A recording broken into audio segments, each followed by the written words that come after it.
On March 29, 2019, 21-year-old Samantha Josephson, a senior at the University of South Carolina, was out with friends in Columbia's Five Points district.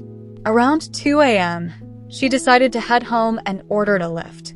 Moments later, she got into what she thought was her ride, a black Chevy Impala. But this wasn't her driver. It was Nathaniel David Rowland, a stranger. Once inside, the child safety locks were engaged. Samantha couldn't escape. In the hours that followed, Rowland brutally stabbed her more than 100 times. Her body was found later that day in a remote wooded area, miles away from the city. Police spotted Rowland's car the next day. Inside, they found Samantha's blood and her phone. Forensic evidence, including her DNA under his fingernails, left no doubt. In 2021, Rowland was convicted of kidnapping, murder, and weapons charges. He was sentenced to life in prison without parole, and his appeal was denied in 2024. Samantha's death inspired powerful change. Her parents launched the What's My Name Foundation, teaching rideshare safety and pushing for new laws. South Carolina passed the Samantha L. Josephson Ride-Sharing Safety Act. New Jersey enacted Sammy's Law, requiring clear driver identification and QR codes. And in 2023, a federal version of Sammy's Law was signed into law. Samantha was awarded her degree posthumously, and scholarships in her name continue to honor her dream of making a difference. If you use rideshare services, always check the license plate, ask the driver, "What's my name?" Trust your instincts and please stay safe.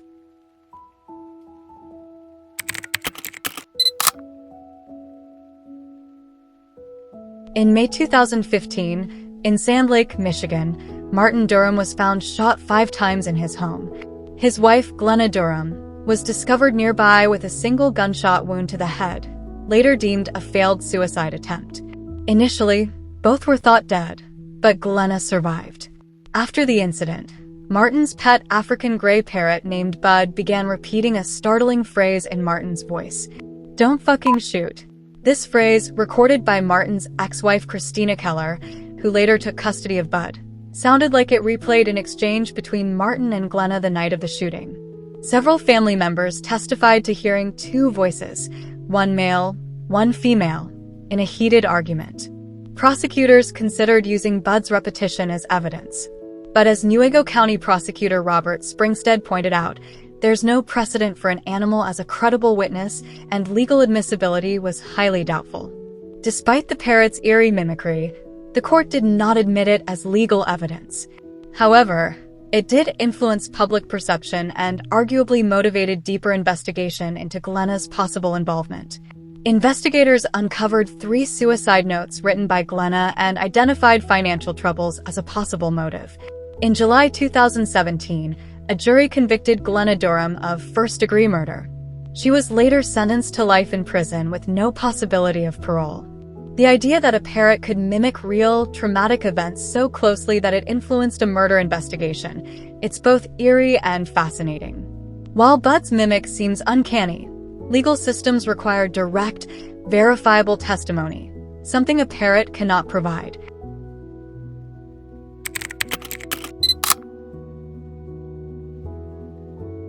Ashley Loring Heavyrunner was just 20 years old, a college student studying environmental science, full of energy, dreams, and compassion. On June 5, 2017, she was last seen in Browning, Montana, at a party on the reservation. She never made it home.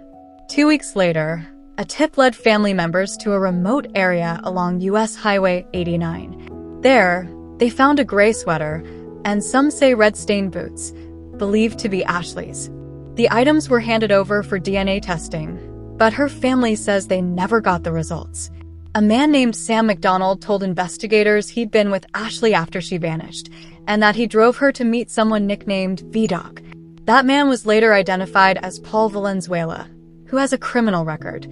I wasn't able to find photos of either men, but McDonald claims that when he woke up, Ashley was gone. Despite these leads, no arrests have ever been made. Ashley's sister, Kimberly, has been the loudest voice for justice, organizing searches, awareness walks, and even testifying before U.S. Congress about the failures of the investigation. She's been outspoken about the lack of urgency from law enforcement and how evidence, like Ashley's sweater, was mishandled. Ashley's case is not just one family's nightmare, it's part of a larger crisis: missing and murdered Indigenous persons, or MMIP. Indigenous women go missing or are murdered at far higher rates than the national average, and many of these cases face delays, miscommunication, and jurisdictional issues that affect investigations. Today, Ashley Loring Heavyrunner is still missing. The FBI and the Bureau of Indian Affairs say the case is active, but for her family, active means years of waiting with no answers.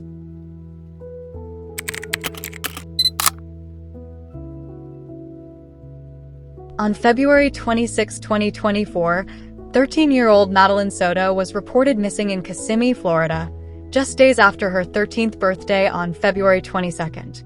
She was last seen when her mother's boyfriend, Stephen Stearns, claimed to have dropped her off at school. However, investigators later confirmed she never arrived in class. Surveillance footage showed Stearns never took Maddie to school, and investigators believe she was already deceased that morning. Evidence was found of Stearns discarding Maddie's backpack and school laptop in a dumpster near their apartment complex. On March 1, 2024, 5 days after she went missing, Maddie's body was found in a remote, wooded area in Osceola County outside St. Cloud. The death was ruled a homicide by strangulation. 2 days after the disappearance, Stearns was arrested for sexual battery and possession of child sexual abuse material based on disturbing evidence found on his phone. Police documents revealed allegations that Stearns had been sexually abusing Maddie for years. In July 2025, he pleaded no contest to first-degree premeditated murder and guilty to multiple sexual offenses. Stearns received 21 concurrent life sentences without the possibility of parole. Vigils and memorials were held across the community, including a service near her school where mourners remembered the sweetest angel, and a bench memorial at Lakefront Park in St. Cloud was dedicated in her honor. Stephen Stearns is serving his sentences in prison following his pleas.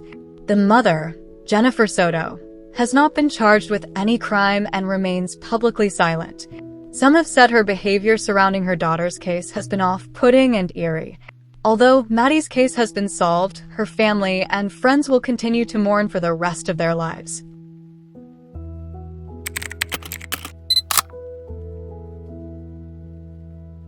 Ruth Wilson was a 16-year-old from Betchworth, near Dorking in Surrey, England. She was described by peers as intelligent, quirky, and creative. She played the organ, rang bells at her local church, and worked in a music shop while studying for her A-levels at Ashcombe School. On November 27, 1995, Ruth told her father she wouldn't attend school that day. Instead, she went to her job, then handbell practice, attended youth group, had dinner with friends, and then took a taxi to Box Hill, a popular countryside spot. She was dropped off around 4:30 p.m. and was later seen standing in the cold rain, seemingly waiting for someone. That was the last confirmed sighting of her. Before I get any comments about this, yes, that is a beer in her hand. The legal drinking age in England, when accompanied by an adult, is 16. Anyways, back to the story. A few days later, on December 1st, search teams found 3 handwritten notes hidden in undergrowth, addressed to her parents, a close friend, and a teenage boy. Near them were empty paracetamol packets and a half-empty bottle of vermouth. The content of these letters has never been made public, though handwriting analysis confirmed they were written by Ruth. Despite extensive searches, by helicopter, thermal imaging, police dogs, and volunteers, no trace of Ruth or her body has ever been found. Surrey police have publicly stated that they continue to consider multiple possibilities like a tragic accident, suicide, abduction, murder, or that Ruth may have wanted to start a new life. Prior to her disappearance, Ruth discovered that her mother, who she had been told died in a fall, actually died by suicide, information kept from her. This revelation deeply upset Ruth. She became withdrawn, refused to go home, and expressed a desire to leave. On the first anniversary of her disappearance, a distressed young woman resembling Ruth was captured on CCTV entering a store in Dorking and requesting a local newspaper. When she was told they were sold out, she became visibly upset. Ruth's parents believed it was her. In the weeks after she vanished, Several unconfirmed sightings were reported in the Dorking area by people who knew her well. They went as far as Canada. Other whispers persisted. Someone claimed to have seen her with a suitcase on Reigate Road, but nothing was confirmed. This case remains one of the UK's most haunting cold cases, ambiguous clues, a grieving family, and endless speculation. Ruth Wilson's fate, whether tragedy, escape, or something more sinister, remains unknown.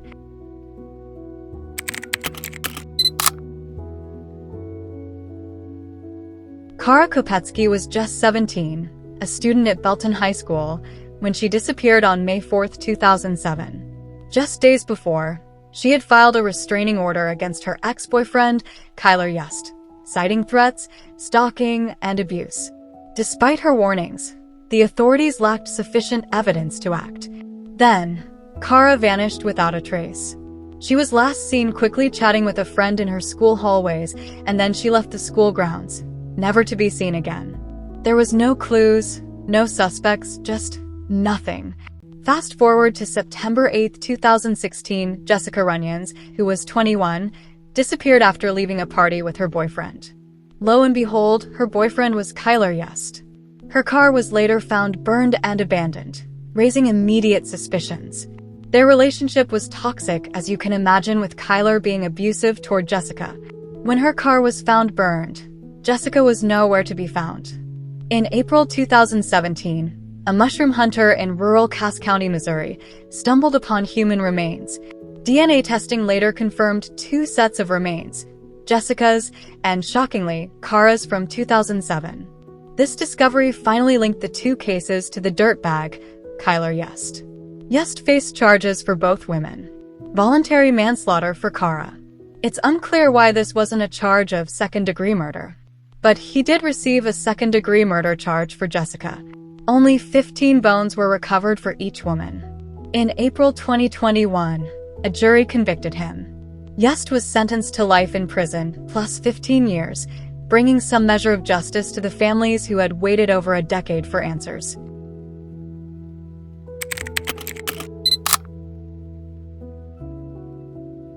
Stacey Colbert, a 23-year-old Ohio State University graduate, was reported missing from her Columbus apartment on March 24, 1998. That day, a pizza delivery driver dropped off an order at her Governor's Square apartment, located just northwest of the Ohio State campus. The driver noted that Stacey appeared to be accompanied by someone else. The following day, her sister found the apartment door slightly ajar, with Stacey's car parked outside and personal belongings left behind, including her purse and keys. There were no signs of forced entry or theft. For nearly 6 years, her friends and family searched for her. Then, on November 27, 2004, a hunter searching for a lost dog discovered human remains in a wooded area near State Route 257 in Delaware County, Ohio.